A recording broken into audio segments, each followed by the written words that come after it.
केसरी की नादानी। वाराणसी में गंगा के किनारे एक घना जंगल था। बहुत समय पहले की बात है। उस जंगल में एक सिंह राज्य करता था। उसका नाम था केसरी। केसरी की प्रजा उसे बहुत चाहती थी। हाँ भी ठीक, क्योंकि केसरी प्रजा का बहुत ध्यान रखता था।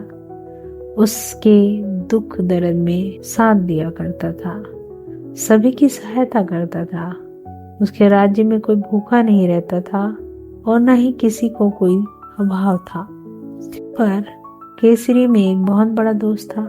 वह था स्वार्थी। यदि कोई वस्तु उसे पसंद आ जाती तो वह दूसरों को बिल्कुल नहीं देखता था। उसकी यह बात भालू, रीछ, वानर, लोमड़ी आदि किसी जानवर को भी अच्छी नहीं लगती थी। पर कहता कोई कुछ भी नहीं था, क्योंकि वह बड़ा था, राजा था। उससे सभी डरते थे। कहते तो भी कैसे कहते। एक दिन की बात है। केसरी घूमने निकला और साथ था उसका मंत्री भालू। उसका नाम था भास्कर। भास्कर और केसरी घूमते घूमते गंगा नदी के किनारे पहुंचे। वहां भास्कर ने नाव में बिठाकर महाराज केसरी को सैर कराई। अचानक केसरी का ध्यान आया कि गंगा का पानी बह बहकर पूर्व दिशा की ओर जा रहा है। केसरी के राज्य की सीमा तो वहां समाप्त हो जाती है, पर उसने देखा कि पानी बहकर उसके राज्य से बाहर जा रहा है। उसने अपने मंत्री भालू से पूछा, भास्कर, यहाँ से यह पानी किधर जाता है? मुगल सराय की ओर महाराज, पतवार से नाव आगे बढ़ाते हुए भालू मंत्री ने उत्तर दिया। मुगल सराय में नदी के पास जंगल में भी एक शेर रहता था।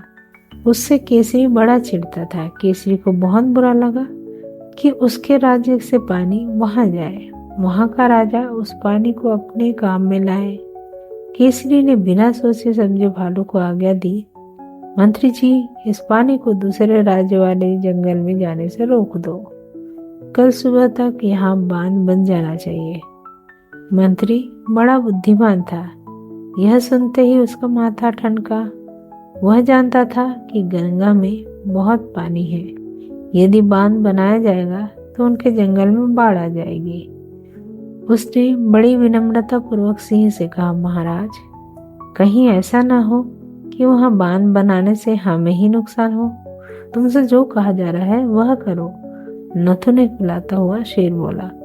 भालू करता भी क्या, वह चुपचाप बैठा रहा। नदी से वापस आकर भालू ने तुरंत सेनापति वानरदेव को बुलाया। उसे राजा का आदेश पूरा करने को कहा। वानरदेव ने तुरंत सेना के कुशल इंजीनियरों को बुलाया। उन्हें शाम तक बांध बनाने की इजाजत दी। इंजीनियरों ने जल्दी से पत्थर, ईंट और सीमेंट जुटाए, फिर बांध बनाना शुरू किया। शाम तक मजबूत और सुंदर बांध बन गया। दूसरे दिन केसरी सूरज निकलने पर भी सोता रहा, पर जैसे ही उसकी आंख खुली वह भौचक्का रह गया।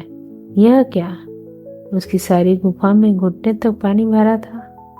बड़ी मुश्किल से पार करके केसरी गुफा के बाहर तक आया। उसकी समझ में नहीं आ रहा था कि इतना पानी कहाँ से आया।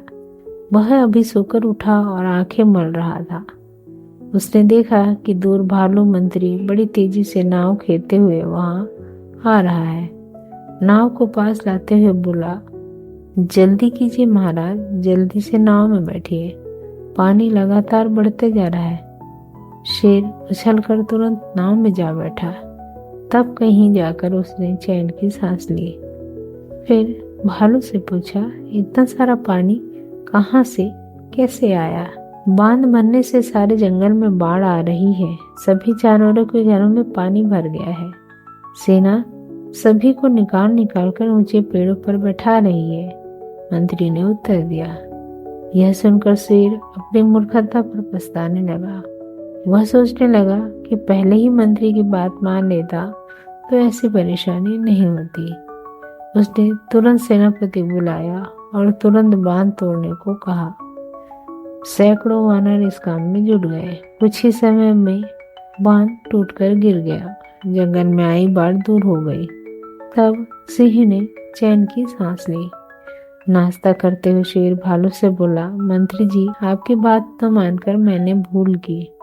सभी को इतना कष्ट सहना पड़ा, पर मैंने सोचा कि सारा पानी जब हमारे पास रहेगा तो हम उससे अधिक फायदा उठाएंगे।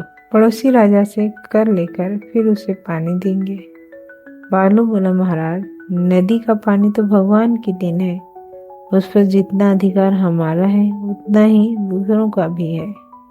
भगवान के ही बनाए हम सब हैं। भगवान ने ही सब चीजें दी हैं।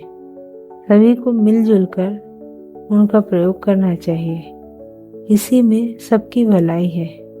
जो किसी चीज पर अपना अधिकार जमाता है वह जरूर दुख पाता है। केसरी के समझ में भी बात आ गई। वह सिर हिलाता हुआ बोला, ठीक कहते हो तुम। मेरी तुच्छ बुद्धि के कारण ही तुम सबको दुख उठाना पड़ा। इस घटना ने मेरी आंखें खोल दी है। अब से मैं स्वार्थ को दूर रखूंगा और दूसरों की भलाई करने के बारे में सोचूंगा, क्योंकि स्वार्थी सदैव अंत में दुखी होता है। आप सुन रहे थे कहानी केसरी की नादानी, जिसकी लेखिका हैं डॉक्टर आशा शशीज।